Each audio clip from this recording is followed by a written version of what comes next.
Sí, doctor. Perfecto. Vamos adelante.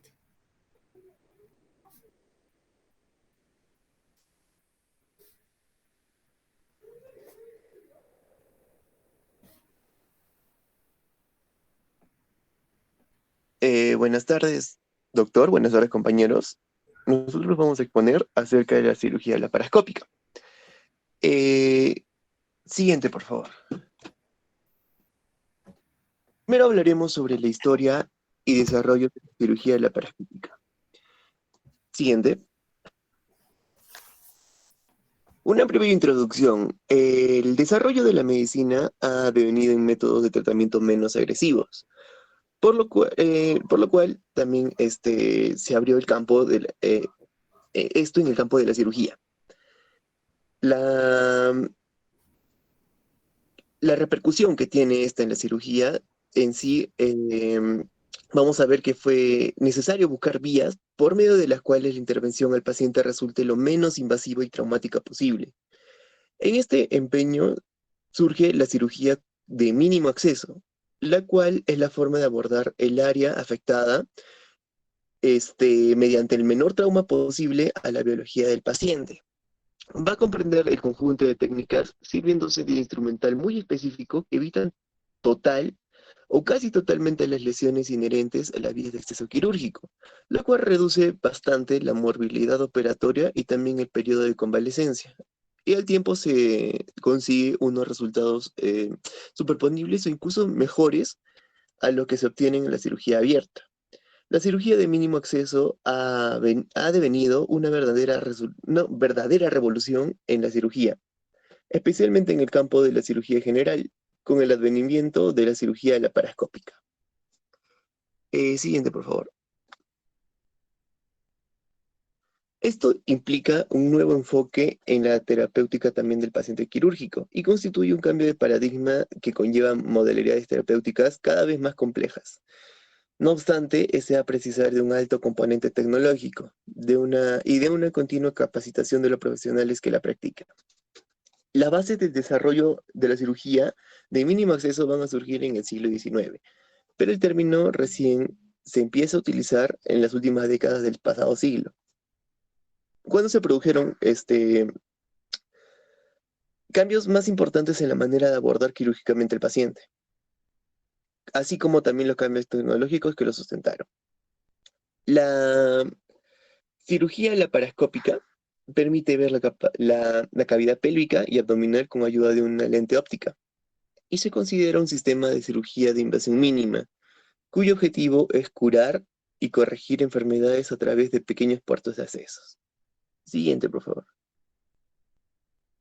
Esto tiene ventajas como la disminución del riesgo de infección de la herida, del dolor postoperatorio y las lesiones musculares también de la pared abdominal, con la consiguiente disminución también del dolor postoperatorio, el requerimiento de analgésicos y la rehabilitación del paciente en un menor tiempo.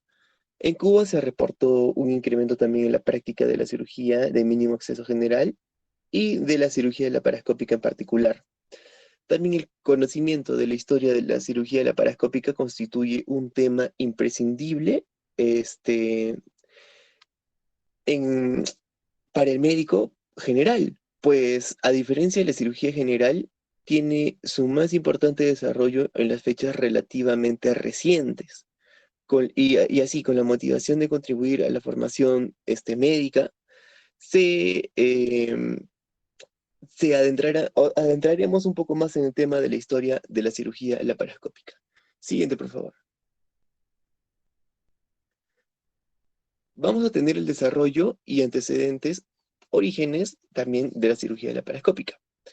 Las primeras ideas que hacen referencia a los inicios de la cirugía laparoscópica datan de hace varios siglos. No obstante, la introducción de esta técnica en el campo de la cirugía es relativamente reciente. El término laparoscopía viene del griego laparo, que es pelar, y scopia, que es un instrumento de observación. Este se utiliza para describir el procedimiento mediante el cual se examina el peritoneo con un endoscopio. Algunos también historiadores atribuyen al cirujano árabe Al-Buqasim aproximadamente en los años 936 y 1013 después de Cristo, la primera revisión de una cavidad interna al emplear el reflejo de la luz mediante espejos para examinar el cuello uterino en esa época. Siguiente, por favor. También tenemos que cerca de 7 siglos pasaron antes de que se vieran avances significativos para esta técnica. El primero de estos fue reportado por el físico Philip Bothini, quien visualizó con gran éxito la uretra por medio de un instrumento constituido por una cámara doble de luz, en la que se reflejaba la imagen del rayo luminoso, cuya fuente de luz era una vela, en un espejo, para visualizar los órganos de distintas cavidades en el cuerpo humano. El primer tubo también de endoscopio efectivo fue desarrollado por Desormeaux en el año de 1863, utilizado para examinar la uretra y la vejiga. En 1868, Kussmaul realiza una gastroscopía con un tubo rígido con iluminación proximal mediante una lámpara de alcohol en un tragador de sables. El método no tuvo gran difusión por la frecuencia de las complicaciones en las perforaciones. Además tuvo otros problemas como la pobre iluminación, acumulación de fluidos y reflujo. No obstante, este fue el nuevo diseño considerado para tener a futuro un gran avance. En 1877, Maximilian Nietzsche, considerado por muchos el padre de la citoscopía moderna, modifica los endoscopios anteriores y los dota de lentes, y en especial de un conducto operatorio para poder introducir instrumentos para las dilataciones uretrales o extracción de cálculos.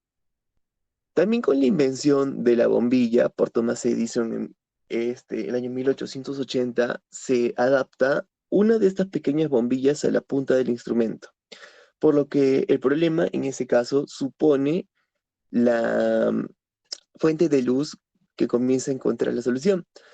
Ahora el problema radicaba en las grandes cantidades de calor que genera la bombilla, que podría traer complicaciones por quemaduras más que nada en ese tiempo. Siguiente, por favor. En 1901, George Kelly, en Alemania, visualizó por primera vez la cavidad peritoneal al introducir un citoscopio, el citoscopio de Nietzsche, en el vientre de un perro, y le llamó celioscopía. Ese mismo año, Bonot, un ginecólogo ruso, exploró la cavidad a través de una incisión en el fondo del saco posterior vaginal, en el que colocó un espéculo con un espejo y una lámpara incandescente. A esta técnica le llamó ventroscopía. Hans Christian Jacobius, quien aplicó la técnica de Kelling en humanos, publicó una monografía en la que mostró 45 exploraciones de la cavidad abdominal en el hombre, por un método al que él denominó la paroscopía. El trabajo de Jacobius facilitó, además, la visualización de diferentes entidades como la cirrosis hepática, metástasis cancerosa y peritonitis tuberculosa.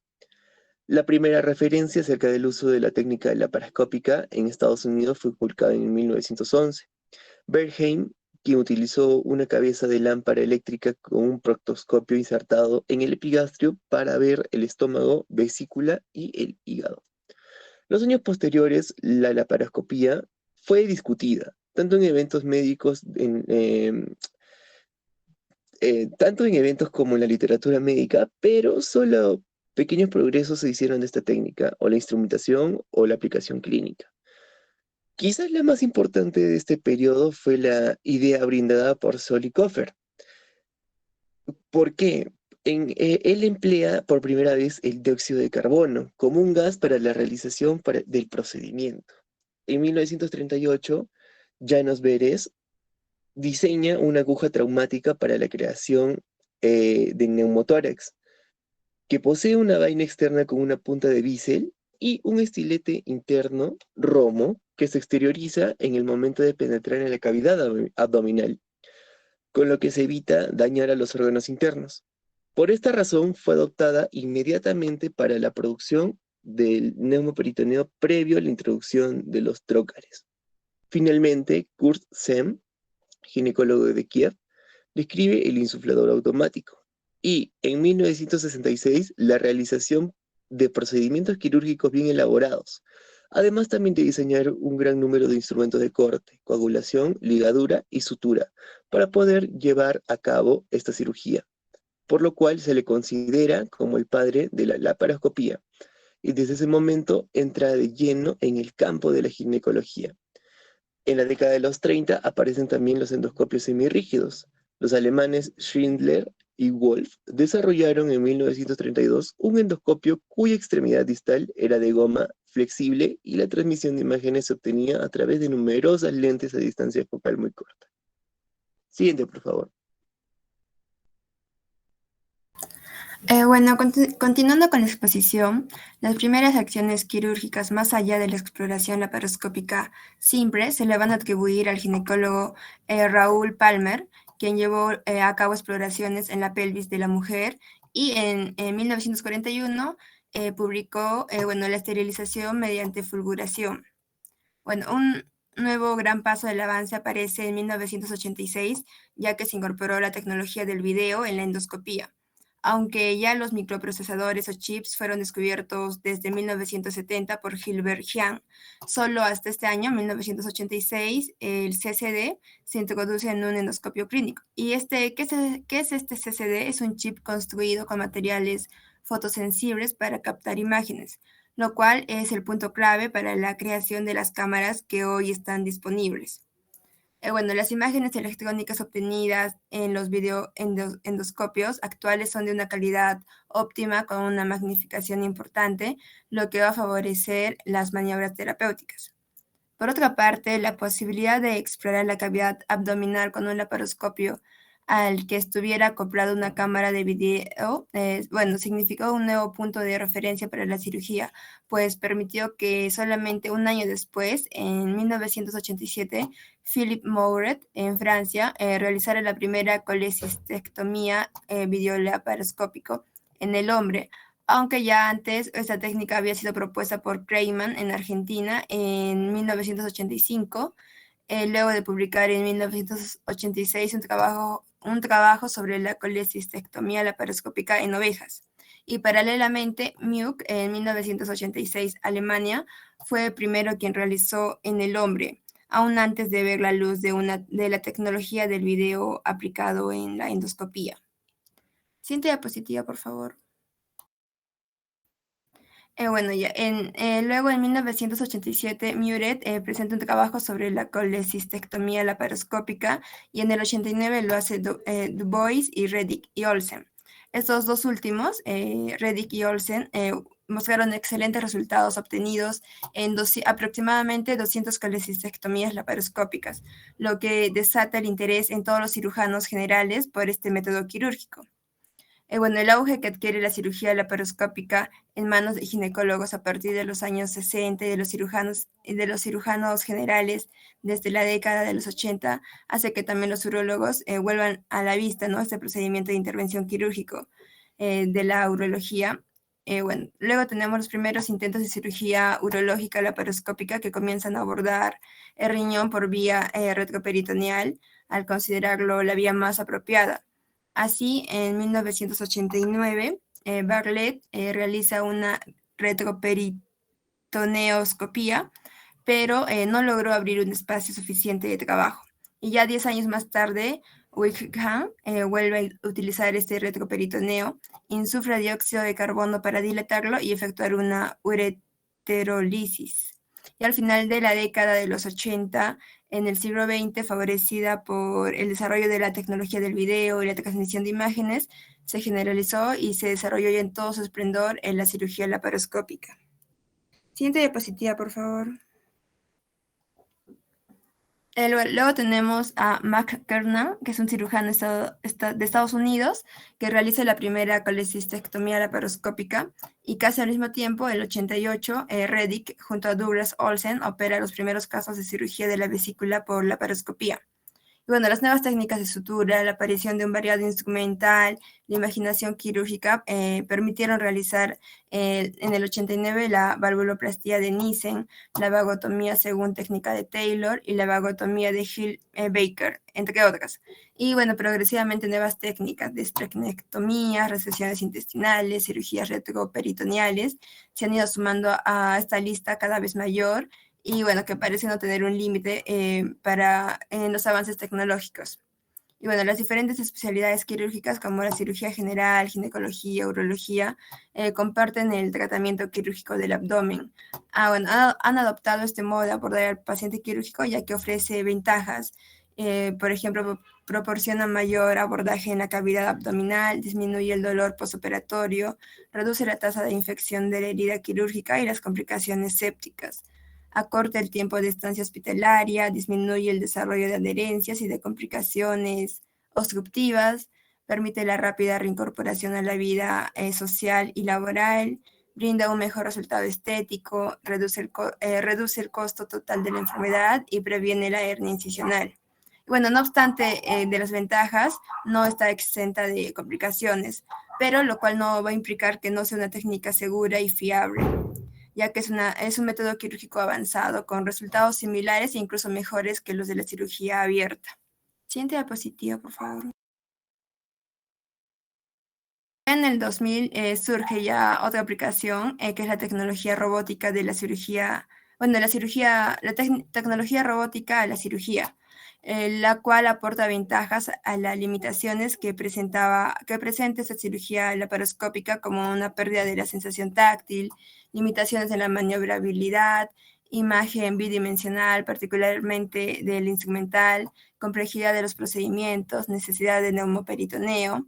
Esta cirugía robótica devuelve los grados de libertad perdidos en la laparoscópica convencional, facilita la manipulación de instrumentos, entre otras cosas que ya se mencionará posteriormente en la exposición. Y bueno, la cirugía laparoscópica se consideró el principal paradigma de la cirugía en las décadas de los 80 y de los 90, pero no es el final de la escalada para ofrecer un método menos invasivo al paciente quirúrgico. Es posiblemente un peldaño más de los frecuentes esfuerzos que hace la comunidad médica para alcanzar este objetivo. Y bueno, y en la actualidad también van a aparecer nuevos intentos de acceder a la zona quirúrgica sin dejar huellas. Por ejemplo, tenemos la cirugía endoscópica transluminal por orificios naturales, en siglas en inglés, NOTES, y también tenemos la cirugía endoscópica transumbilical, que es la de TUES. Y bueno, ya están más avanzados. Y en conclusión, podemos decir que las bases más importantes para el desarrollo de la cirugía laparoscópica fueron los avances tecnológicos de finales del siglo XIX y principios del siglo XX, pero el mayor desarrollo de la técnica se produce a partir de la década de los 90 del siglo pasado, del anterior siglo. La aplicación de la cirugía robótica y también la sin huellas es el nuevo paso que estamos dando para una mínima invasividad en las cirugías. Siguiente diapositiva, por favor. Antes de continuar, perdón, Diego, a José, primero, dijiste que láparo viene de una palabra griega. Es verdad, pero no significa pelar. ¿De dónde has sacado esa traducción, José? El artículo que le encontré, doctor, era sobre la revisión del tema de historia de la cirugía laparoscópica y particularidades en su introducción, que fue un artículo en Cuba, doctor. ¿De dónde lo sacaste? De Cuba, ¿sí? Sí. Sí, por eso hay dos cosas que no son precisas. Primero, láparo no significa pelar. Láparo significa, en el griego, la zona comprendida entre la costilla y la espina ilíaca anterosuperior. Esa es la zona del láparo, o costado. Esa es la traducción, ¿de acuerdo? Entonces, cuando ellos hablaban de láparo y scopen, es mirar por un costado. Esa es la traducción que ellos dicen. Pero en el latín después se le produce la forma de mirar dentro del abdomen, ¿ya? Pero no significa pelar. Pelar es otro vocablo. Segundo, ¿y por qué elegiste Cuba? ¿Conoces Cuba, José? No, no conozco Cuba, doctor. Y bueno, si tú vas a entrar a lo último que hay en Cuba, pues no puedes hablar mucho porque la laparoscopía es una cosa media inalcanzable por allá. Esto básicamente se hace gente que está fuera de Cuba, no a los cubanos. Los cubanos van a hospitales muy, muy básicos. Y menos hablar de cirugía robótica. Ellos no tienen robot. Ya está muy lejos la robótica. Y sus salas de operaciones distan mucho de las salas de operaciones modernas que tenemos en la parte de Europa, Asia, inclusive en África, donde hay centros de alta capacitación para desarrollar laparoscopía avanzada. ¿Ya? Entonces, a veces hay que tener un poco de cuidado de las fuentes, José, porque puede estar muy bonito, decorado, pero no es tan cierto. ¿De acuerdo? Catherine, Sí, doctor. Catherine, tú hablaste de dos personas. El primero no es Dubois, es Dubois. Y el segundo es Muret. Muret es el pionero de la cirugía laparoscópica de vesícula, pero no es tan cierto. El doctor Muge, que es un médico alemán, él trabajó en Inglaterra y allí hizo las primeras colecistectomías del mundo. Y no fue una, fueron alrededor de 40. Entonces, el padre de la colecistectomía laparoscópica no es Muret, es el doctor Muge. Lo que pasa es que ese doctor era muy tímido, eso todavía vive. Y recién en una asamblea grande, en un congreso internacional, sus alumnos hicieron pública esta condición de este doctor y él recibió el aplauso y el reconocimiento mundial de los pioneros, ¿no? Y a partir de ahí él es conocido, porque hasta muy, muy cerca de los años 2000, todo el mundo creía que Muret era el que había desarrollado esta técnica y no es cierto. Y segundo, Catherine, ¿cuál es la diferencia entre cirugía transumbilical y cirugía Nodes? El TUES y el Nodes. Bueno, hay un montón de palabras, ¿no? El TUES también es el non-scar.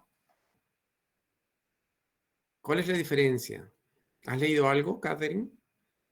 Bueno, bueno, como solo abarcaba la laparoscópica, no mucho, pero en la NOTE, bueno, en la cirugía es por orificios naturales. O sea, em, por vagina, recto. claro, pero ahí no usamos laparoscopio. Ahí lo que usamos son endoscopios articulados para que hagamos cirugías. En realidad, esta técnica de nose de orificial de orificios naturales es una técnica que estuvo muy de moda en los primeros años del 2000 y la primera colecistectomía orificios naturales se hizo por una técnica que se llama Anubis. La operación se llama Anubis, ¿ok?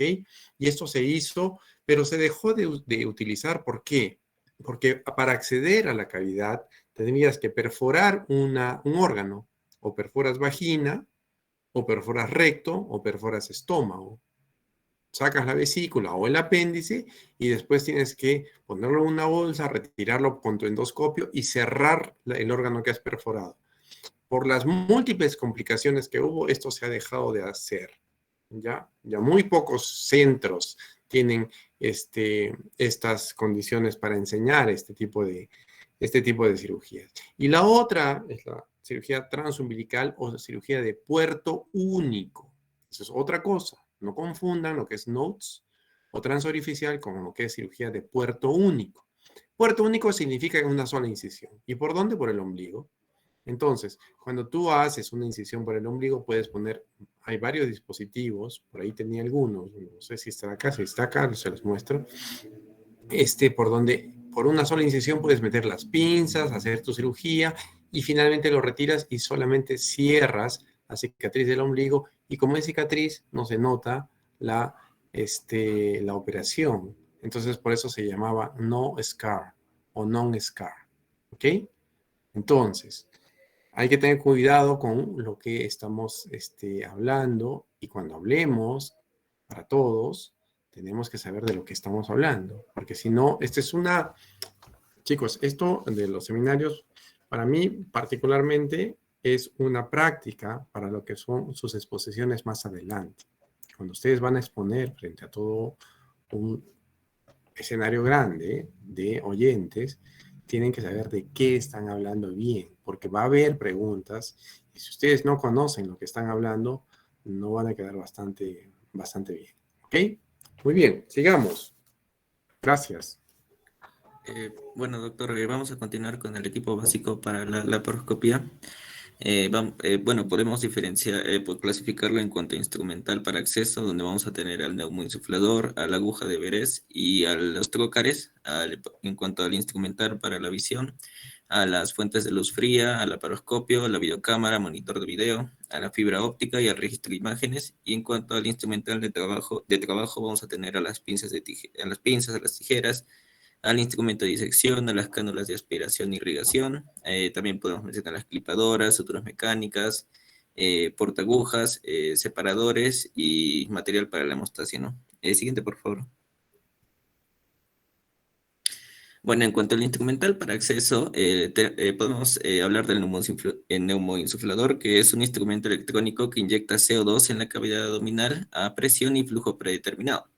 Este debe estar previsto de una fuente de CO2, idealmente de una garrafa de 35 kilogramos con CO2 de uso medicinal, que se hunde mediante una manguera de alta presión al neumoinsuflador. Las características comunes más relevantes de ellos son que permite establecer una presión predeterminada intraabdominal, inyectar CO2 a un flujo continuo, mantener constante la presión intraabdominal y permitir monitorear en forma constante y dinámica. Después tenemos la aguja de Veress para la realización del neumoperitoneo, que es el método más utilizado por los cirujanos. Se le denomina acceso cerrado porque su inserción es realizada a ciegas a través de una pequeña incisión en la piel. La aguja de Veress consiste en una aguja biselada filosa de 2 milímetros de diámetro, en cuyo interior hay una cánula roma con un orificio lateral en su extremo que permite el pasaje de gas a insuflar. Esta cánula roma sobresale 4 milímetros por delante del borde filoso de la aguja y mediante un sistema de resorte del extremo opuesto se retrae para ejercer presión sobre la pared abdominal. Siguiente, por favor. En cuanto a los trócares, estos son instrumentos diseñados para proporcionar acceso a la cavidad abdominal y constituyen los canales de trabajo por los cuales se introducen la óptica y los distintos instrumentos. Están provistos de un sistema de válvulas que evitan la pérdida del neumoperitoneo y un canal de ingreso de CO2 con llave de paso de una vía para mantenerlo. Existen trócares metálicos, reutilizables y también los descartables. Estos van a estar compuestos de una cánula externa o camisa y un punzón de punta que puede ser cónica, roma o piramidal, que facilita la introducción del trócar. Los trócares son pueden llegar a ser de 2, 3, 5, 10, 12, 15, 18 y de 20 milímetros de diámetro interno. Los más usados son los de 5 milímetros. Y bueno, estos trócares se van a diferenciar en su longitud también de acuerdo al paciente intervenir, requiriendo mayor longitud, ¿no? En casos de cirugía bariátrica y menor en las pediátricas. Y también varían de acuerdo al sistema de fijación de la pared, existiendo trócares de camisa lisa, con roscas, o de estrellas o balones que se inflan o abren dentro del abdomen, que usualmente son descartables. Siguiente, por favor.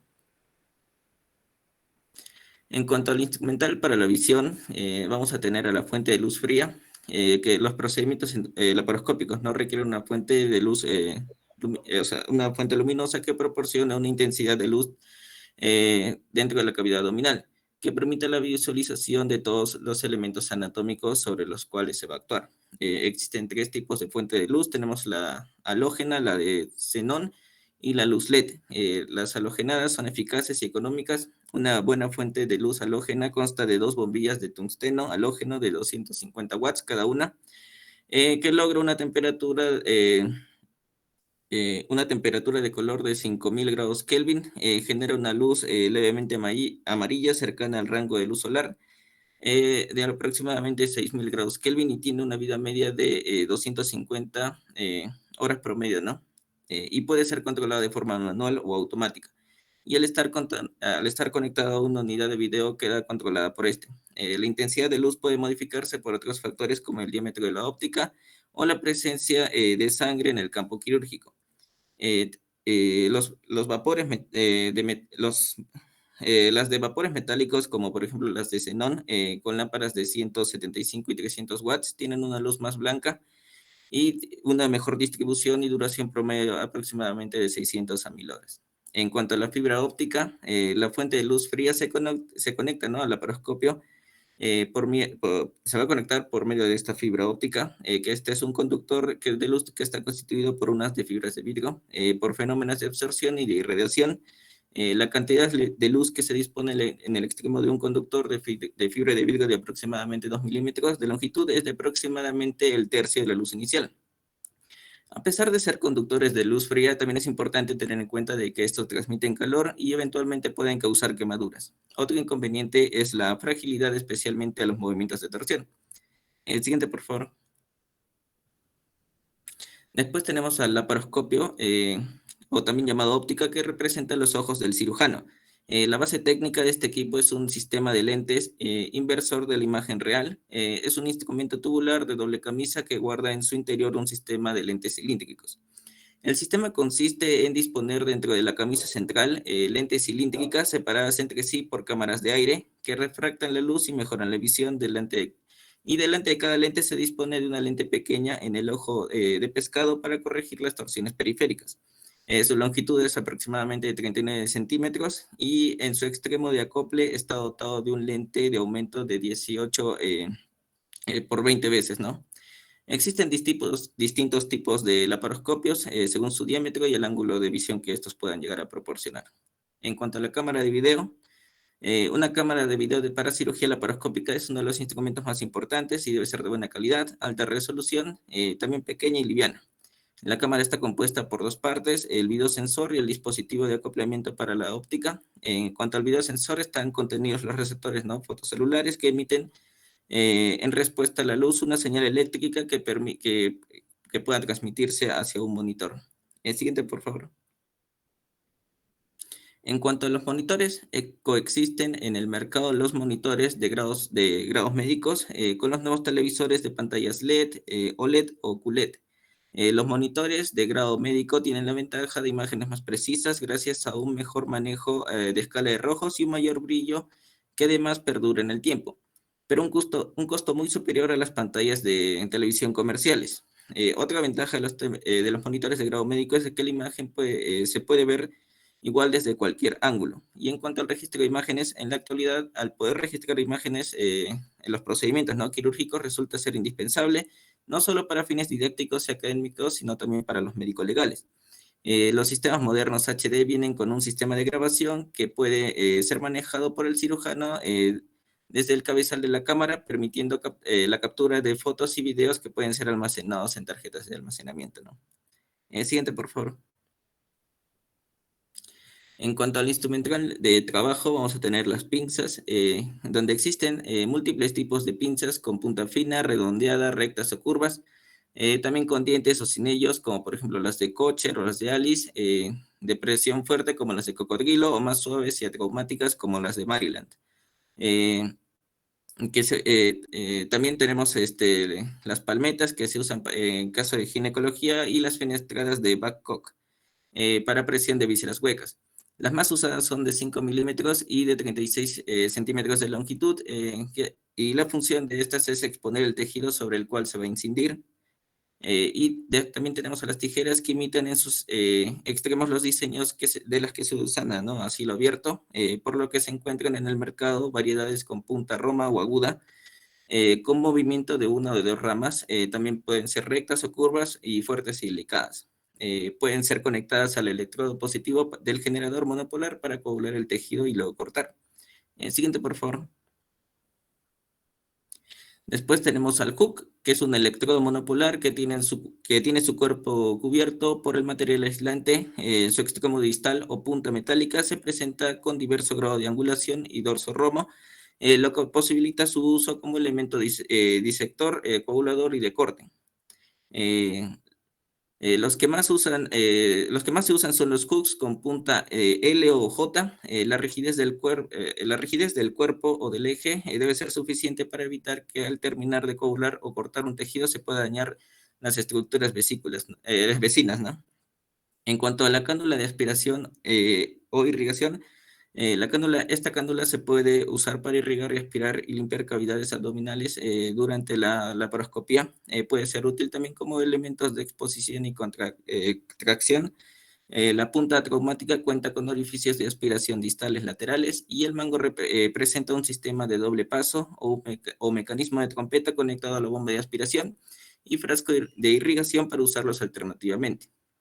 El siguiente, por favor. En cuanto a la clipadora, el aplicador de clip o clipador es una pinza de 10 milímetros de diámetro que se utiliza para la colocación de clips o grapas. Este instrumento moviliza la mandíbula superior manteniendo fija la inferior, ¿no? Que es ligeramente más corta. Al aplicar el clip sobre una estructura, idealmente debe visualizarse la mandíbula inferior o posterior y darle una presión que cierre el clip de forma adecuada. Existen aplicadores descartables provistos de 20 clips que se cargan en forma automática, pudiendo dispararse en forma secuencial, asegurando el clipado de todas las estructuras sin retirar la clipadora.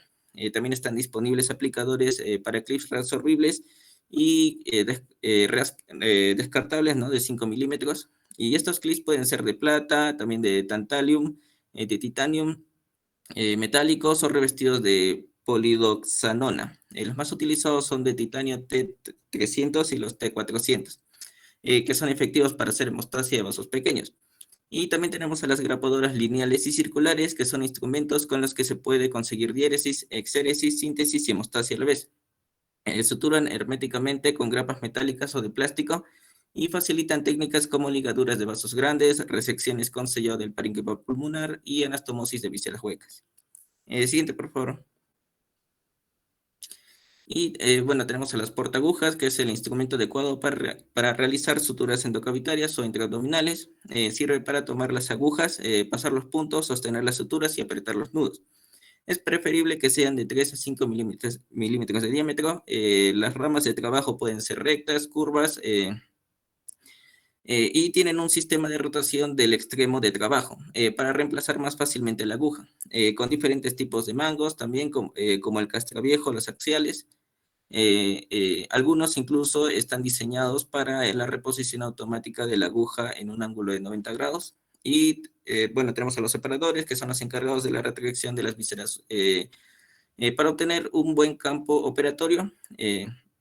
Existen diversos tipos en el mercado, como los descartables y los reusables de 5 a 10 milímetros. Y por último tenemos a los endoloop, que se trata de un lazo de ligadura preatado, hemostático, que también se puede usar para pedicular lesiones polipoideas, miomas, vasos epiploicos o el apéndice secal, para facilitar su corte y resección. Estos son fabricados de material natural o sintético absorbible. Es una forma sencilla de aplicar una sutura, y aunque solo es posible emplearla cuando el tejido a ligar tiene cierta resistencia para soportar la tracción y puede ser introducido dentro del lazo, ¿no?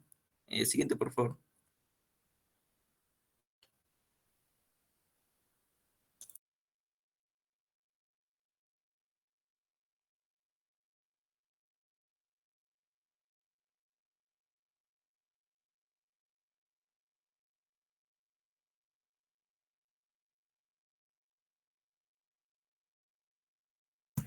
¿Quién sigue, chicos?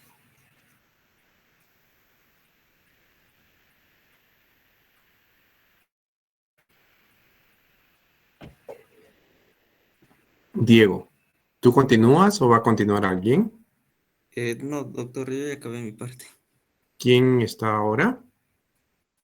Doctor Hilary, pero está arreglando su audio. Tenemos solamente 45 minutos más. Tienen que acomodarse en el tiempo, chicos. A ver, mientras Hilary soluciona el problema, tengo una pregunta para Diego. Diego, Sí, doctor. ¿cuáles son los riesgos del uso de la aguja de Beres?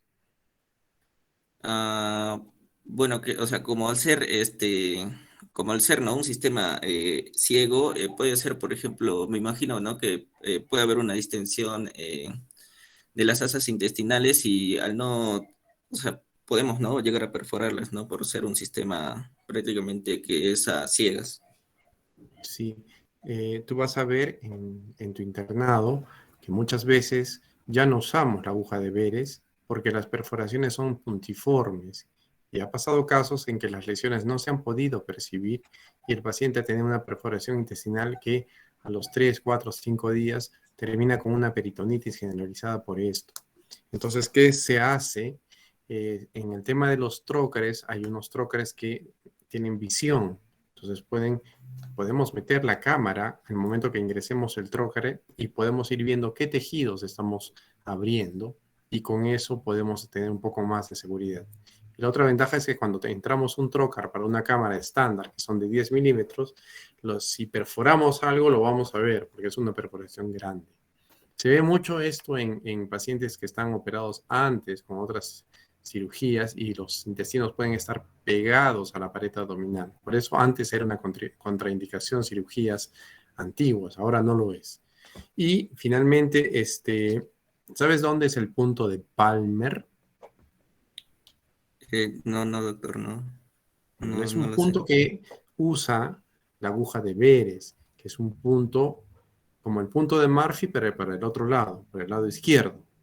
Entonces, allí podemos poner la aguja de Beres, pero primero tenemos que desinflar el estómago. Entonces, antes de introducir esa aguja de Beres en este punto de Palmer, tenemos que poner una sonda nasogástrica, aspirar el aire y ponerlo. ¿Por qué? Porque a veces, la mayoría de veces, los pacientes son operados por incisiones medianas. Y cuando tienes una incisión mediana en el abdomen, tienes que alejarte de la incisión de la cicatriz, porque puede haber bridas y adherencias allí. Entonces, el punto de Palmer es un punto útil para entrar un trocar lejos de la cicatriz de una operación anterior y evitar perforación intestinal. Listo, ya estamos con Hilary. Doctor, ¿se me puede escuchar? Sí, se escucha. Vamos. Disculpe la interrupción. Ya, bueno, voy a comenzar con lo que es la hemostasia. Este puede ser realizado con el uso de electricidad o con el uso de sutura. Primero voy a explicar con el uso de electricidad. Como sabemos, tenemos la corriente alterna doméstica. Esta va a ser baja, como de 60 Hz. Esta frecuencia va a ser fuera usada en la cirugía, causaría una electrocución por estimulación nerviosa y muscular y sería un efecto farídico, ¿no? Entonces, el concepto de efecto farídico se va a referir a la habilidad de la corriente eléctrica de crear shock en las personas hasta detener el corazón por cese de estimulación neuromuscular, lo que ocurre a partir de los 100 Hz de frecuencia. Si aumentamos esta frecuencia de electrones, será tan alta que no podrá estimular más allá la célula. Entonces, en electrocirugía emplea esta corriente alterna con una frecuencia superior a los 300 y 400 kHz para que no haya todo ese efecto comentado anteriormente, evitándose con ello el indeseable efecto farágico. Entonces, primero vamos a tener lo que es el electrocauterio. Este es un generador de corriente eléctrica de alta frecuencia y con él se puede realizar hemostasia por coagulación y corte electroquirúrgico de los tejidos. Se puede usar la corriente en dos formas, en circuito monopolar y en bipolar. Primero, el circuito monopolar, este va a ser, sale del generador para ser aplicado a un tejido por un electrodo positivo y regresa al generador a través de un electrodo negativo llamado placa de paciente, que va a estar colocado en contacto firme con la piel para recolectar los electrones. El paciente va a ser parte de este circuito de conducción. Si la placa del paciente es pequeña o tiene mal contacto con la piel, pues los electrones se dispersarán, pudiendo producir chispas o quemaduras. En la salida llamada corte, el generador va a proporcionar energía continua de bajo voltaje y alta frecuencia. Corriente no modulada que va a generar un calor intenso cuando se aplica a través de un contacto, ¿no?, del área pequeña. Y esta energía es la que se usa para realizar un corte puro con el bisturí monopolar. Esto es en tanto a la función de bisturí, en tanto a la función de coagulación, va a producir una onda interrumpida amortiguadora o modulada, también de alto voltaje, que se entrega corriente eléctrica durante menos del 10% del tiempo en estado N o ciclo activo de trabajo. También en la fase activa el tejido se calienta rápidamente y hay el periodo inactivo que se enfría y se disipa el calor a tejidos adyacentes, que produce la carbonización superficial o la fulguración, ¿no? Que se caracteriza a la coagulación. Siguiente, por favor. Luego tenemos lo que es el bipolar. El bipolar no se usa el paciente como tierra. El generador, o sea, no es parte del circuito. El generador transmite la corriente alterna a través de un cable y unas pinzas, especialmente cuyas puntas van a estar aisladas. Una de las puntas es positivo y la otra negativo para que la corriente circule y se debe colocar, ¿no?, el tejido entre las dos ramas. Cuando el tejido se seca, pues se cesa de circular de los electrones. Este circuito no afecta a la periferia, solo actúa en el tejido incluido entre esas dos ramas. Entonces, con el bipolar es difícil lograr una intensidad de calor capaz de cortar, pero se puede conocer la extensión precisa de la coagulación que nosotros vamos a querer. También las pinzas cuentan además con una cuchilla de corte para que sea rápida y tenga múltiples usos de corte y coagulación. Es conveniente el monopolar, ¿no? Pero para precisión y exactitud es el bipolar. Tenemos diseños actuales de pinzas bipolares que permiten un sellado, ¿no?, de vasos hasta de 7 milímetros por fusión de colágeno y elastina. Y bueno, siguiente por favor. Luego vamos a tener la descripción de lo que es el bisturí ultrasónico. Este sigue los principios del ultrasonido. El generador es un microprocesador de energía de alta frecuencia que funciona convirtiendo, ¿no?, la energía eléctrica a mecánica. Existe una modalidad de tijera que sirve para corte y coagulación. Puede coagular vasos de hasta 5 milímetros de diámetro. Vibra estas cuchillas unas 55.000 veces por segundo y estiran el tejido a un nivel microscópico, rompiendo estos enlaces moleculares. Al vibrar el bisturí armónico entre los tejidos va a producir una temperatura aproximadamente de 80 grados centígrados, que esto va como desnaturalizar o mata las proteínas, por así decirlo, y va a formar coágulos que sellan los vasos en un tiempo promedio de 4 segundos. Su capacidad de sellado es 3 veces superior a la presión sistólica, ¿no? Y gracias a este efecto cavitacional que separa, ¿no?, las capas tisulares por la vibración, por el ultrasonido, va a ser un buen disector. Va a producir una lesión térmica con una penetración en el tejido adyacente de 0.5 a 1.5 milímetros. Siguiente, por favor. Ahora, en cuanto a los riesgos, las lesiones intraoperatorias van a ser producidas por la electricidad. Estas obviamente van a ser graves. La mayoría está relacionado con lo que es la electricidad monopolar, cuando el shock toma contacto con otras estructuras a través del instrumental metálico, cuando se forman puentes del tejido que transmiten el calor.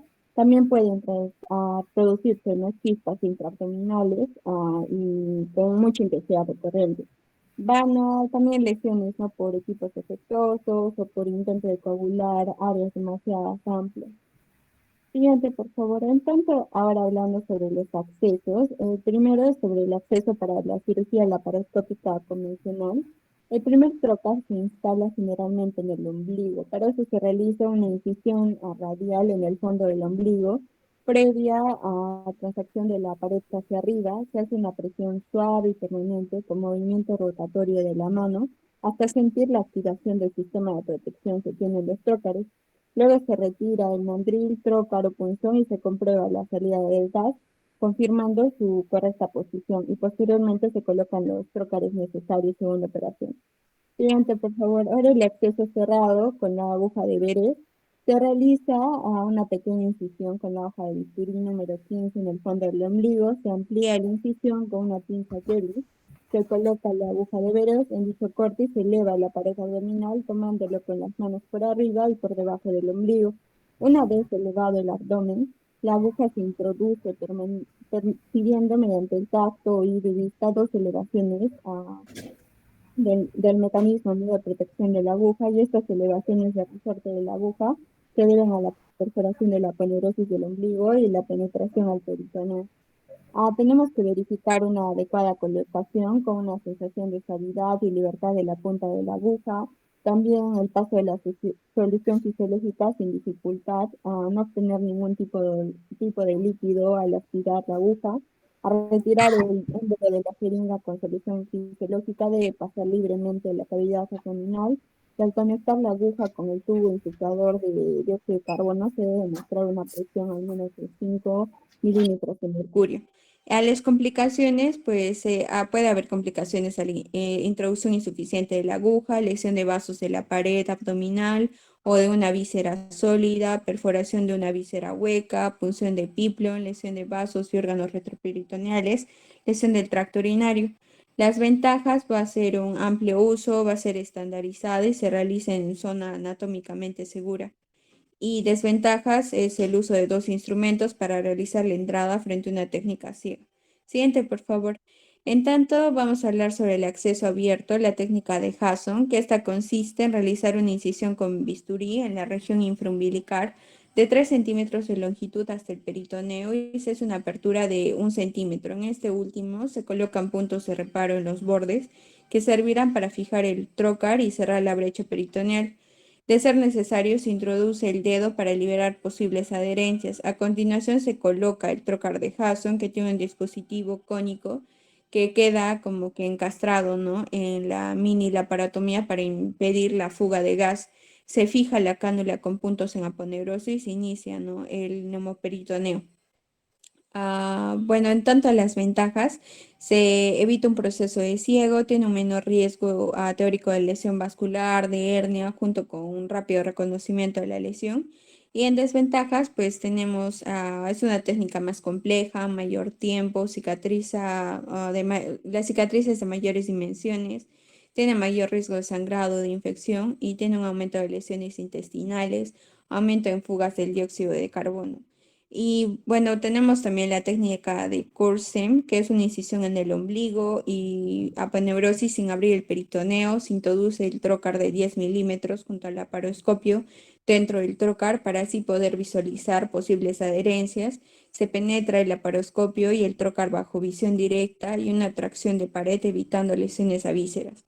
Y luego el trocar óptico, que va a tener como beneficios y en tanto la facilidad de acceso directo a la cavidad abdominal, junto a la inducción del neuroperitoneo bajo visión directa mediante una óptica de 0 grados en abdomen con presencia de adherencias posoperatorias. Reduce las complicaciones graves como las lesiones iatrogénicas de asas o grandes vasos. Y los inconvenientes van a ser para retirar las piezas por el trocar de 10 milímetros, por lo que se necesita ampliar una incisión. Siguiente, por favor. También vamos a tener lo que son los riesgos en las entradas de los trócares. La introducción del primer trocar por hacerse a ciegas es el más peligroso y debe colocarse con gran fuerza, una fuerza contenida para evitar lesión de cualquier órgano intraabdominal, retroperitoneal o de grandes vasos. Para no lesionar también como arterias, como la arteria epigástrica, se debe tener en cuenta, ¿no?, el trayecto anatómico, utilizar la transliminación para evitarlo. Y como vemos en la imagen inferior, para introducir los trócares, se coloca su extremo superior en la palma de la mano, se apoya los dedos índices y medio a una distancia variable de acuerdo con el espesor calculado aproximadamente de la pared abdominal del paciente para que sirva de tope y evite que el trócar entre excesivamente. Luego se aplica a fuerza controlada y se gira la mano que sostiene el trócar. La incisión para la entrada del trócar debe tener un diámetro exacto para evitar el desplazamiento del trócar y la salida del gas, pero no debe ser pequeña a que el diámetro del trócar que hará resistencia a la entrada del mismo. Y al querer forzar dicha resistencia, el trócar puede introducirse violentamente y provocar un accidente. Bueno, eso sería todo por mi parte.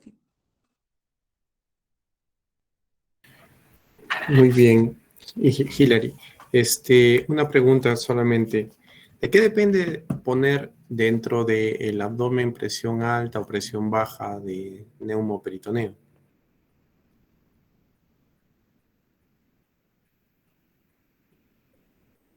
Hilary. Ah, bueno, sí, doctor. Ah, no sabría, doctor. Bueno, les digo que ahora, con el tema del COVID, una de las cirugías que se prohibió hacer es la cirugía laparoscópica por el tema de la aerosolización. En teoría, la aerosolización o el humo quirúrgico, cuando estaba en contacto con el CO2, con esa entrada del insuflador, que da más o menos 7, 8 litros por minuto de el CO2 de este gas dentro de la cavidad del abdomen, movería la presencia de estos virus y habría mayor posibilidad de que esto contamine a los equipos quirúrgicos. Por eso en el seguro se dejó de operar. Lo nuevo que tenemos es que las cavidades cerradas, como es el abdomen, es mucho más fácil de manejar de manera segura por cirugía laparoscópica que de cirugía abierta. Ustedes saben que en el líquido peritoneal de las apendicitis o de las peritonitis en pacientes con el COVID, allí se ha detectado virus. Y estos virus, la manipulación, pueden hacer que esto se contamine y contamine el resto de la sala con estos humos quirúrgicos. Entonces, para eso se dice que se debe de usar menos cantidad de presión intraabdominal. Entonces, ellos dicen o sugieren usar presiones no de 14 ni de 12 milímetros de mercurio, sino de 8 a 10. Pero con la idea que no se pierda por ninguna parte de los trócares o dispositivos que tengamos dentro del abdomen el gas que está circulando en el abdomen para evitar contaminación. ¿Ya? Esa es la real indicación de lo que es la presión intraabdominal en la cirugía laparoscópica. Muy bien, continuamos con cirugía robótica. Pamela. Sí, doctor. Bueno, continuando con el seminario, hablaré sobre la cirugía robótica. Siguiente, por favor. Ok. Bueno, tengo que saber que un robot quirúrgico es un dispositivo controlado por computadora que se puede programar para ayudar al posicionamiento y también a lo que es la manipulación de instrumentos quirúrgicos. La robótica quirúrgica se usa típicamente en lo que es la laparoscopía en lugar de abordajes quirúrgicos abiertos. Desde la década de 1980, estos robots quirúrgicos se han desarrollado para abordar las limitaciones de la laparoscopía, incluida la visualización bidimensional, también la articulación incompleta de los instrumentos y lo que es las limitaciones ergonómicas. También mencionar que el objetivo de esta cirugía laparoscópica asistida por robot es ayudar a los cirujanos a mejorar la atención del paciente, convirtiendo los procedimientos que de otro modo se hubieran realizado mediante laparotomía en procedimientos mínimamente invasivos. Siguiente, por favor. Ya, hablaremos sobre la terminología, que los robots quirúrgicos pueden cumplir varias funciones, que incluyen movimientos pasivos y los activos. Dentro de los pasivos, mencionamos que estos movimientos robóticos se establecen en forma preoperatoria o actúan para guiar al cirujano hacia un objetivo quirúrgico. Estos tipos de robot pasivos son dos, es el autónomo y el de supervisión. Dentro del autónomo es el robot que realiza una secuencia de movimientos que se programan antes de la operación, o por ejemplo un probot. Y en cuanto a la supervisión, vemos que el robot sirve como ayuda para la navegación o también como un sistema de posicionamiento preciso para dirigir al cirujano hacia una lesión o a otro objetivo quirúrgico. Ahora pasaremos a hablar sobre los activos, que el cirujano dirige el robot de forma intraoperatoria para mover los instrumentos quirúrgicos. Estos términos utilizados para describir los robots activos incluyen lo que es el inmersivo, que quiere decir que el cirujano está utilizando el robot como una herramienta, es decir, como si realmente el cirujano estuviera en el campo operatorio. Esto es posible gracias a la obtención de imágenes de alta calidad, como por ejemplo una ampliación del laparoscopio tridimensional en 3D y el uso de una línea de visión directa para colocar los instrumentos que controlan las manos del cirujano. También están los ápticos, que mediante un sistema de retroalimentación áptica, el sistema transmite al cirujano que lo maneja las sensaciones propias de tocar el tejido, lo que ayuda a distinguir entre los tejidos sanos y dañados, es decir, una retroalimentación táctil. Pero en realidad el cirujano no puede sentir la resistencia del tejido cuando el instrumento manipula este tejido, pero se adapta mediante el uso de señales visuales, también el conocimiento de la anatomía y también lo que es la experiencia del cirujano. Bueno, otro término es el teleoperado o el telerobótico, que el robot es manipulado por dispositivos de entrada bajo el control del cirujano a distancia de la mesa de operaciones. También está el cirugía de telepresencia, que es la cirugía teleoperada o telerobótica, en la cual el cirujano se encuentra fuera del quirófano. Es decir, por ejemplo, el cirujano puede estar en otra ciudad, incluso en otro país. También lo que es la telementoría, que es la transmisión de información de audio y video desde una configuración robótica a un sitio remoto, lo que permite a un cirujano experto guiar a un principiante a través de un procedimiento. También tenemos a la telestración, que es para su uso en la telemetría. Un mentor quirúrgico puede utilizar la pantalla de video del cirujano. Y por último tenemos el sistema de doble consola, que esta es una innovación en la formación quirúrgica introducida en 2009, que incluye 2 consolas con la opción de cambiar el control de los instrumentos y aumentar así la exposición quirúrgica robótica de un cirujano a 2 por procedimiento. Siguiente, por favor. Bueno, veremos la cirugía robótica versus otros enfoques quirúrgicos. Las principales ventajas de esta laparoscopía asistida por robot sobre la laparoscopía convencional son 6, por ejemplo.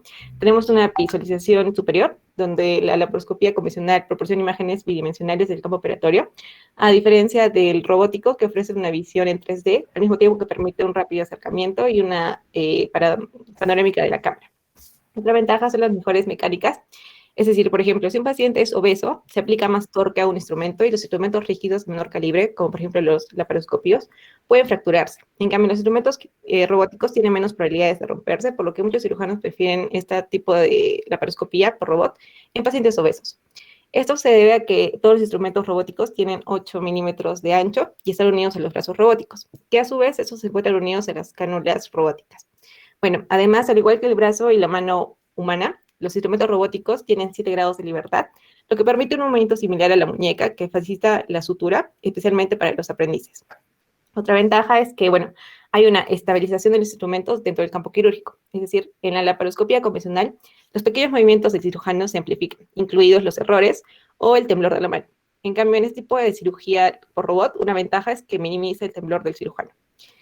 Otra ventaja es la ergonomía mejorada para el cirujano, que todos los cirujanos pueden realizar procedimientos asistidos por robot en una posición sentada, en lugar de estar de pie en la mesa de operaciones, que puede ser particularmente útil para los cirujanos que estén embarazadas o tienen limitaciones ortopédicas. Otra ventaja es que todos los instrumentos electroquirúrgicos están disponibles y con muñeca, excepto el bisturí armónico, que no tiene muñeca. Y por último, la última ventaja es, bueno, que el desarrollo e innovación de herramientas inteligentes que incluyen un dispositivo de succión y irrigación con muñeca y un dispositivo de grapado. En cuanto a las limitaciones, vemos que hay un entrenamiento quirúrgico adicional, hay aumento de costos y tiempo de quirófano, volumen de los dispositivos, también hay un coste de instrumentación y usos limitados en instrumentación. Es decir, cada instrumento está limitado a 10 usos y el costo por instrumento varía entre $220 y $320. También otra limitación es la falta de ápticos, también hay riesgo de avería mecánica. Y por último, los sistemas Da Vinci más antiguos no están diseñados para una cirugía abdominal que involucra más de 2 cuadrantes. Es decir, que tenemos que el dispositivo debe volver a acoplarse y reposicionarse para operar los cuadrantes a los que nos enfrenta.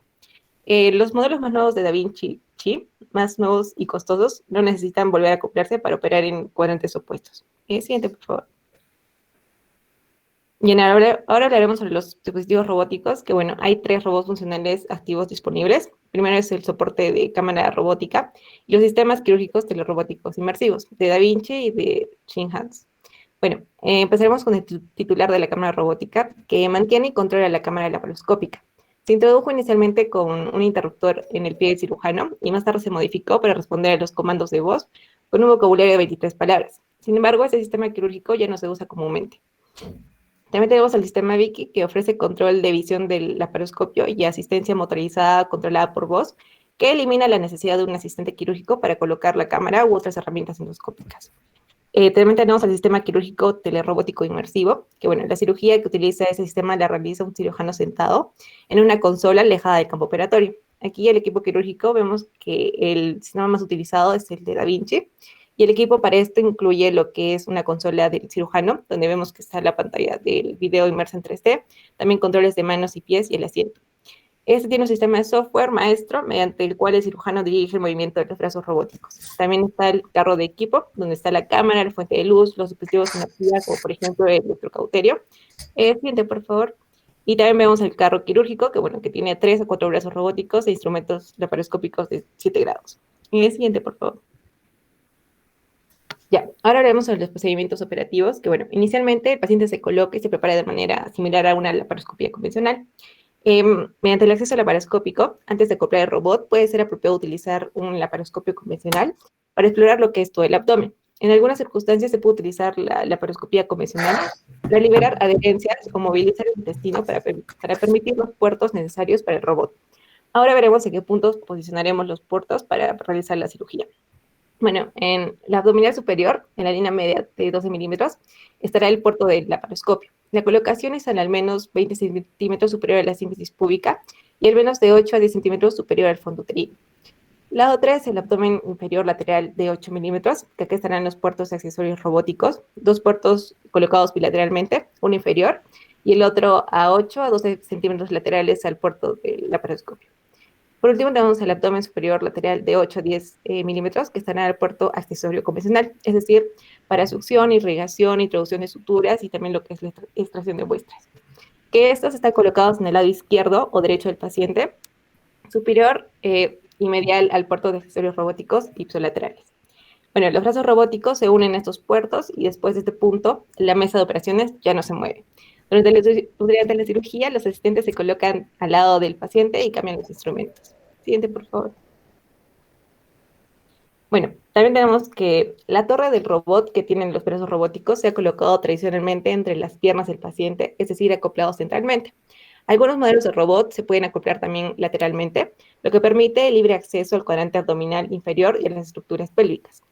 El acoplamiento lateral se puede realizar con la torre de robot colocada a 45 grados del estribo de la pierna izquierda o derecha del paciente o en paralelo a la cama del paciente.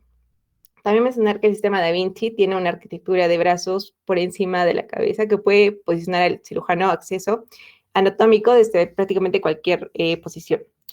También vemos que el cirujano está sentado en una consola donde se observa el campo operatorio a través de un dispositivo binocular y coloca sus manos en los controles manuales maestros, que traduce los movimientos de las manos del cirujano en una señal eléctrica que viaja a través de un cable hasta el carro quirúrgico y así activa los brazos robóticos.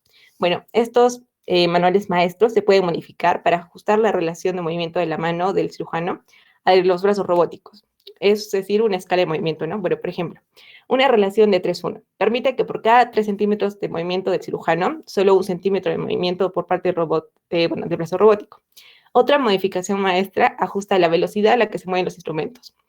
Y también mencionar que los controles manuales también filtran los temblores de las manos, lo que resulta en una reducción de errores y una sutura y disección más eficientes.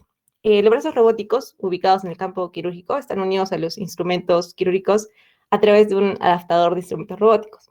Un telescopio de 11 milímetros está conectado al brazo robótico central y este contiene 2 telescopios de 5 milímetros, como podemos ver en la imagen, que eso da una producción de visión de 3D. Bueno, los temas más nuevos empleados ópticas que pueden proporcionar una visión de alta definición en las 3 definiciones. Y bueno, ya por acabar, las sucesivas actualizaciones del sistema robótico han permitido que cada versión tenga un intercambio de instrumentos cada vez más intuitivo y eficiente, con el control de energía, manipulación de la cámara y una mejor ergonomía del cirujano. Eso ya todo en parte, doctor.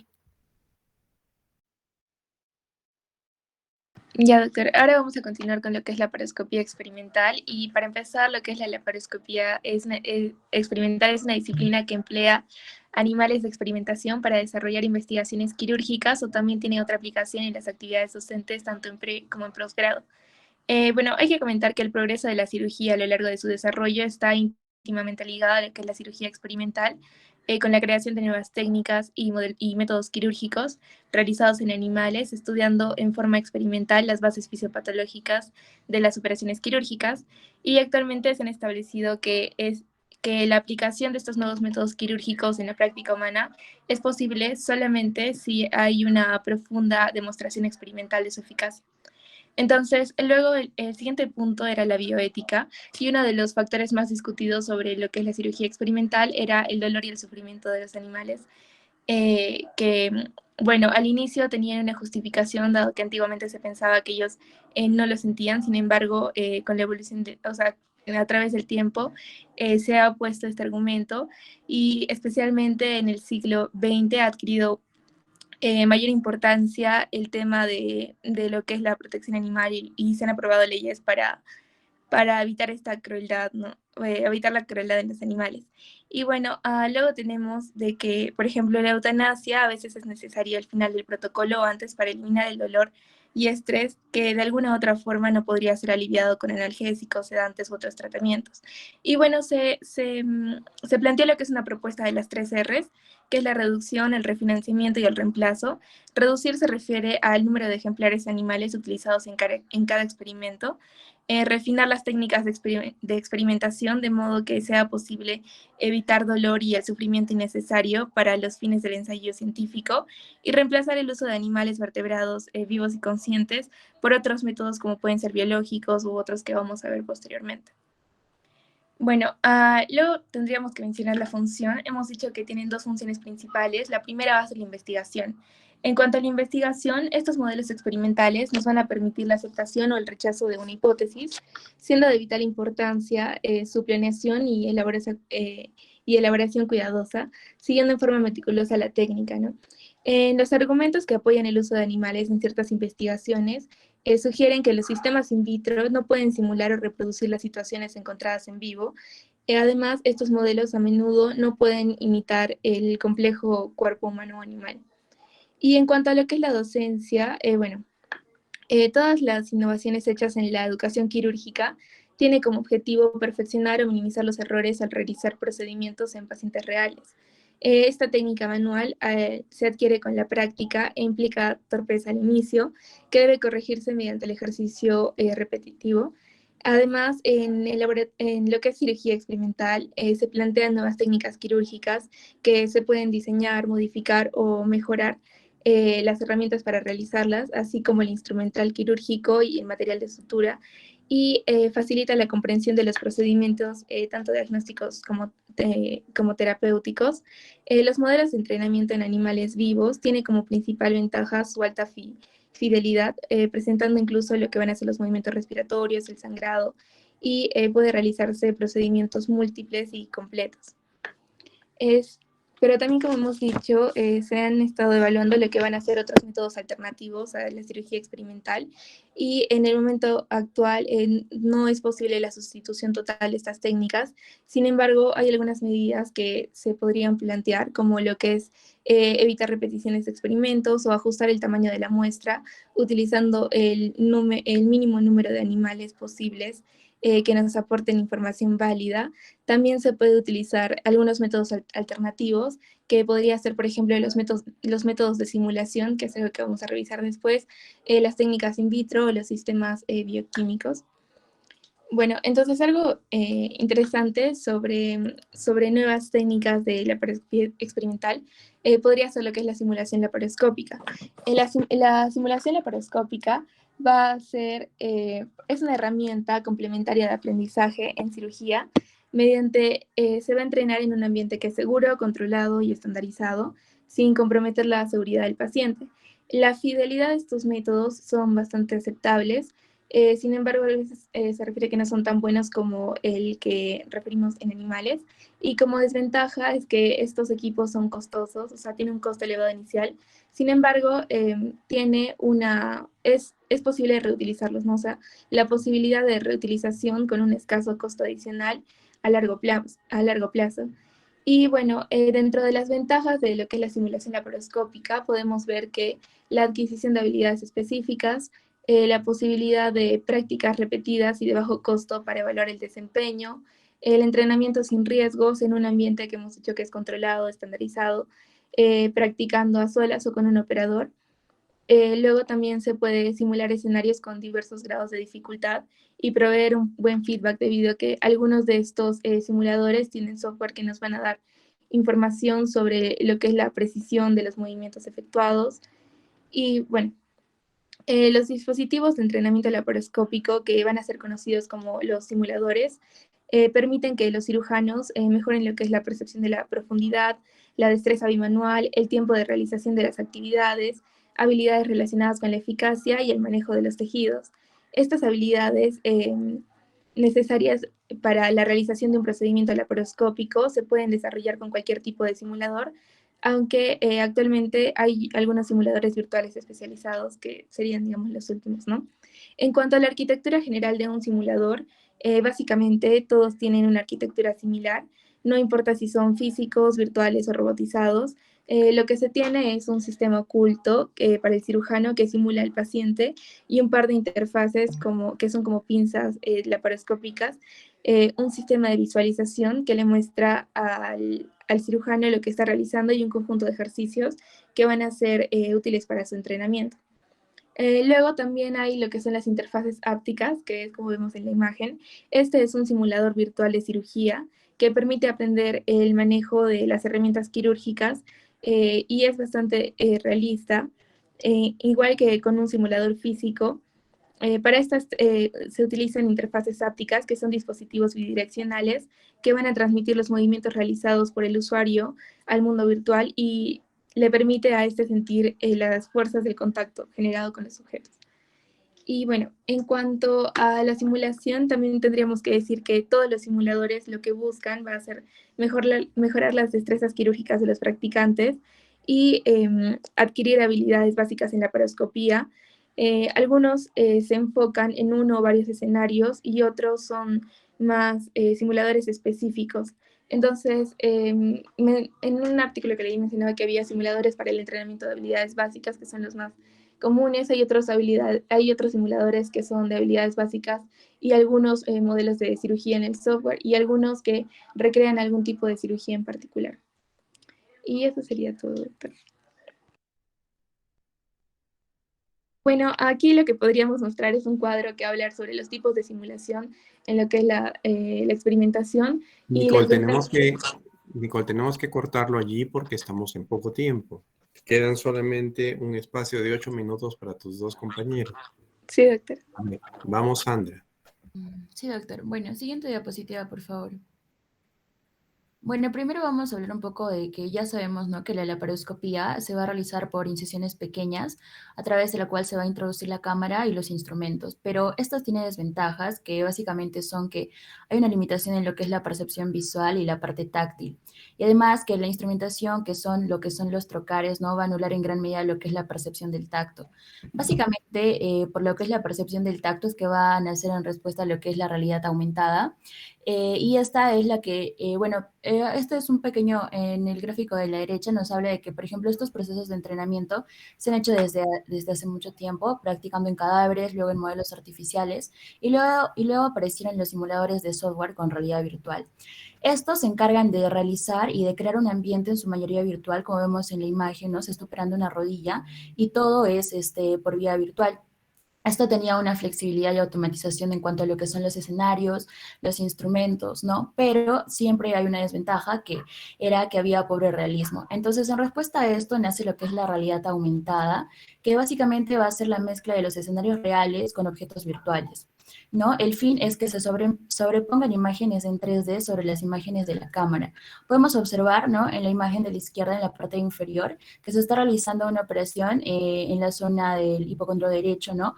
En el mundo real es lo que se ve es detrás de la cámara, ¿no? Pero gracias a lo que es la realidad aumentada, se mezcla junto con imágenes virtuales, ¿no? Podemos observar lo que es las costillas, el riñón. Y bueno, finalmente también hablaban del concepto de lo que es la virtualidad aumentada, ¿no?, que era una representación virtual usando datos médicos reales y en tiempo real. Siguiente diapositiva, por favor. Bueno, acá nos hablan de que la realidad aumentada básicamente es ampliar las imágenes médicas reales con información enriquecida que el cirujano no puede apreciar en el mundo real. Básicamente lo que es la vascularización, puede ser los huesos, nervios, lugares donde se tienen que hacer incisiones, ¿no? Esta información va a ser generada por una computadora, por un computador, un software, y va a ser mostrada en un dispositivo de despliegue, en este caso en este iPad, como podemos observar, ¿no?, en la imagen. Entonces, por eso es que se mezclan las imágenes reales con las imágenes virtuales. La diferencia entre una realidad virtual y una realidad aumentada es que en la virtual se va a crear totalmente un mundo virtual, como vimos en las imágenes anteriores, pero en la realidad aumentada se va a dar se mantiene la sensación de esta realidad, de la realidad que nosotros podemos palpar, ¿no?, que sería, por ejemplo, la incisión en el hipocondrio derecho que se realiza, pero se va a mezclar con las imágenes virtuales que se pueden dar en los dispositivos de despliegue, como por ejemplo en el iPad, ¿no? Y bueno, acá hay dos funciones, que es aumentar la percepción de la realidad y crear un ambiente artificial. Se va a caracterizar porque existen elementos reales y virtuales en un entorno real, ¿no?, y permite alto grado de interactividad. Tiene además 4 aspectos técnicos, que es la captación de la escena real, identificar, y la parte más importante es la mezcla de la realidad y la información virtual, ¿no? Finalmente, lo que es la visualización. Siguiente diapositiva, por favor. Bueno, en lo que son las aplicaciones de la paroscopía, tenemos simuladores como lo que es el PROMIS-R, que básicamente aquí el cirujano va a manipular instrumentos virtuales interactuando con regiones anatómicas de vistas reales, ¿no? Entonces, básicamente lo que acá se puede medir es el desempeño del cirujano y también nos sirve para identificar lo que es anatomía, las retracciones y las regiones de disección. Luego tenemos el Hands-on Surgical Training, que es también por sus siglas el HOST. Nos permite aprender a manera de secuencia. Lo que se hace es que puedes avanzar, puedes seguir haciendo los pasos de la cirugía siempre y cuando el paso anterior se haya realizado satisfactoriamente. Luego tenemos el ARH, que bueno, sirve para adquirir las características convencionales que tienen estas herramientas de la paroscopía, ¿no? Y se hace mediante lo que es un software de seguimiento. Y finalmente tenemos el Pico Lantern, que es un proyector láser muy pequeño que se introduce en la zona abdominal.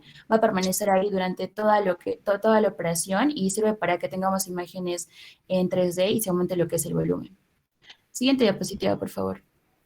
Finalmente tenemos lo que son las interfaces. Una interfaz es un dispositivo capaz de transformar la señal que es generada por un aparato en señales que sean comprensibles por otro, ¿no? En este caso, todas las señales van a ser transformadas para que nuestros ojos puedan captarlo y nuestros otros sentidos.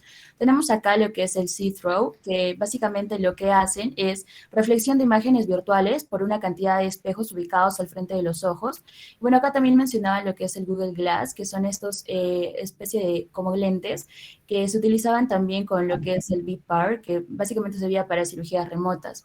Luego tenemos lo que es el HMD, que era una integración de lo que es el mundo real y la simulación, donde acá se podía ver, sentir y oler, y había poco margen de lo que era distinguir lo real de lo virtual. Luego tenemos los despliegues de proyección, que bueno, acá nos van a mostrar las características básicas de acuerdo a la proyección directamente de algún objeto en el mundo físico. Y finalmente las interfaces ápticas, que bueno, fueron las que se dieron en respuesta a los grandes retos de lo que eran las sensaciones tácticas, como por ejemplo los dispositivos Rebel, que nos permitían obtener sensaciones táctiles de textura, ¿no? Y esto era basado en el efecto de electrovibración. Se usaba un pico de señal eléctrica que va a crear oscilaciones eléctricas alrededor de los dedos y esto es lo que nos va a dar la sensación de textura. Eso es todo por mi parte. Siguiente, por favor. Muy bien, vamos Valeria. Ya, sí, bueno, para terminar, les hablaré acerca de la inteligencia artificial y su aplicación en la cirugía. Bueno, la inteligencia artificial es el estudio de algoritmos que va a dar a las máquinas la capacidad de razonar y realizar funciones cognitivas, como resolver problemas, reconocer objetos y tomar decisiones. Por otro lado, la inteligencia artificial ha revolucionado el tratamiento de las enfermedades tanto agudas como crónicas, prolongando la vida y ampliando la supervivencia de los pacientes. Estos avances permitirán que se utilice para estratificar el riesgo, obtener imágenes, llegar a un diagnóstico, también para una intervención asistida, para la planificación preoperatoria, como para una orientación intraoperatoria, así como también para comprender imágenes y garantizar una intervención adecuada. Siguiente diapositiva, por favor.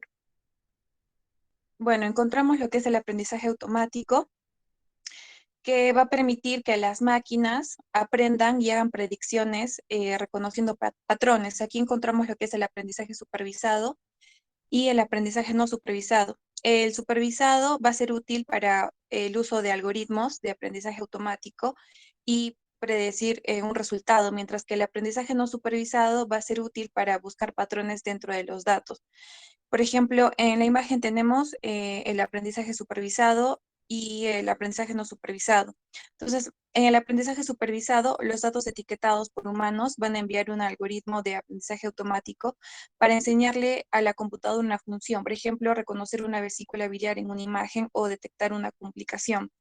Mientras que el aprendizaje no supervisado, aquí los datos no van a tener etiqueta, sin embargo, van a crear un algoritmo de aprendizaje que luego va a intentar encontrar una estructura oculta. Por ejemplo, identificar un rojo brillante que va a representar un sangrado que es diferente a un tejido que no sangra. Siguiente diapositiva, por favor. Ya luego encontramos lo que es el procesamiento natural del lenguaje. que bueno, aquí la computadora va a tener la capacidad para comprender el lenguaje humano, lo que le va a permitir registrar datos médicos, por ejemplo, una historia clínica narrada por el médico. Y este procesamiento va a permitir también que que las máquinas infieran en el significado a partir de datos no estructurados. Por ejemplo, van a ser capaces de comprender la redacción escrita, la redacción verbal de la historia de la enfermedad actual, la evolución y el plan que tiene un médico para su paciente.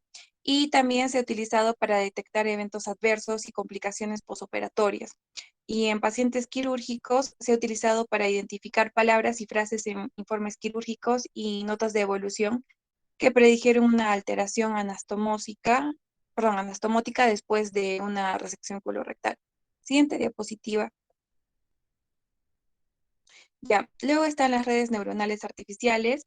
Bueno, estas corresponden a un subcampo de lo que es el aprendizaje automático. Se van a encargar de procesar señales en capas de unidades computacionales simples que se van a interconectar. A esto se van a llamar neuronas. Bueno, estas conexiones van a cambiar a medida que la red aprende diferentes mapas de entrada y salida. Clínicamente, estas redes han logrado predecir riesgos en la salud, por ejemplo, predecir la gravedad de una pancreatitis o la mortalidad hospitalaria después de una reparación abierta de un aneurisma aórtico abdominal. Y esto es gracias al uso de las variables clínicas, como por ejemplo la historia del paciente, los medicamentos que recibe, cuál es su presión arterial y cuánto es la duración de su estadía, ¿no? En el ambiente donde se le está atendiendo. Siguiente, por favor.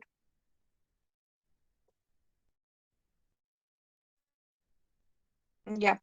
En cuanto a la visión por computador, bueno, este va a describir la comprensión de imágenes y videos, puesto que se ha demostrado que las máquinas pueden alcanzar capacidades humanas en lo que es el reconocimiento tanto de objetos como también de escenas. Entonces, estas máquinas van a ser capaces de interpretar imágenes y consigo van a ayudar a determinar un diagnóstico, ¿no? Y esto va a estar asistido también por computadora, ya por cirugía guiada por imágenes y por una colonoscopia virtual. Principalmente el objetivo se va a centrar en el análisis basado en imágenes de pacientes. Por ejemplo, el análisis en tiempo real de un video laparoscópico, que posteriormente en otras laparoscopías permitirá identificar o predecir qué eventos adversos en tiempo real existen y qué decisiones clínicas intraoperatorias serían las mejores. Y siguiente, por favor. Ya, finalmente, las implicaciones para los cirujanos. Bueno, ya se ha demostrado que la interacción entre un médico y una máquina va a aumentar la toma de decisiones del médico. Por ejemplo, los patólogos han utilizado la inteligencia artificial para reducir su tasa de error en lo que es el reconocimiento de los ganglios linfáticos positivos para el cáncer.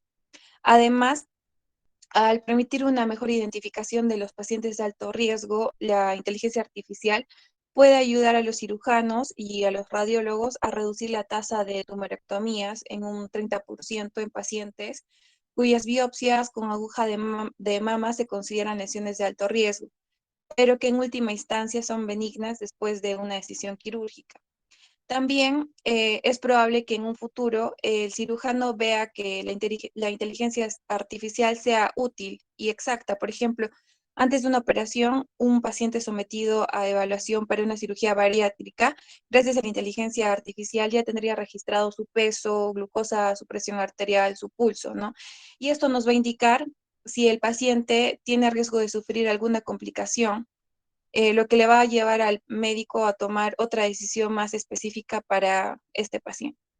Y eso es todo con la exposición. Eh, Siguiente diapositiva. Y gracias por su atención.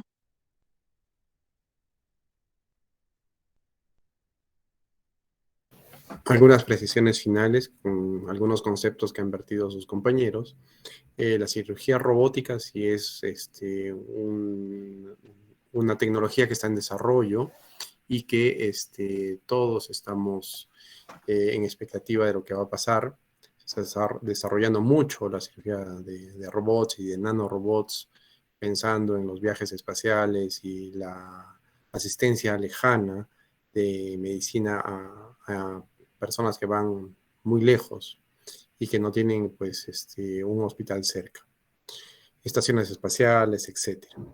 El número dos, lo que es la práctica en estos modelos de cirugía, modelos para práctica y para entrenamiento, que son muy, muy dinámicos, actualmente se están usando mucho y baja el error en un 30 a 33%.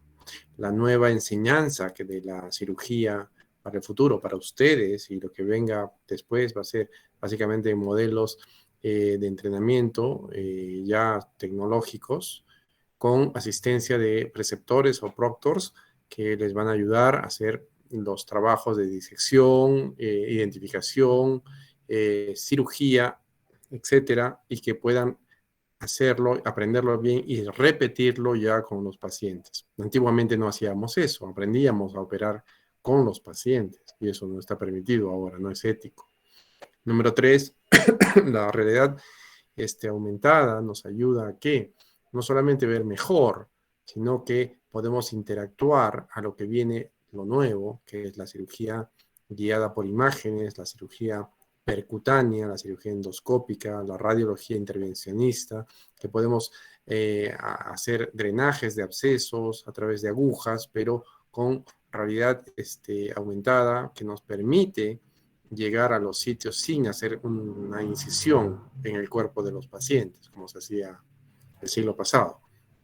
Y finalmente, un tema que viene, que es la inteligencia artificial, se está usando la inteligencia artificial, no solamente en modelos para el aprendizaje, sino ya se está usando en lo que es las emergencias médicas en ciertos países, donde podemos darle información a estas computadoras y estas computadoras nos pueden decir y ayudar a prevenir malas decisiones.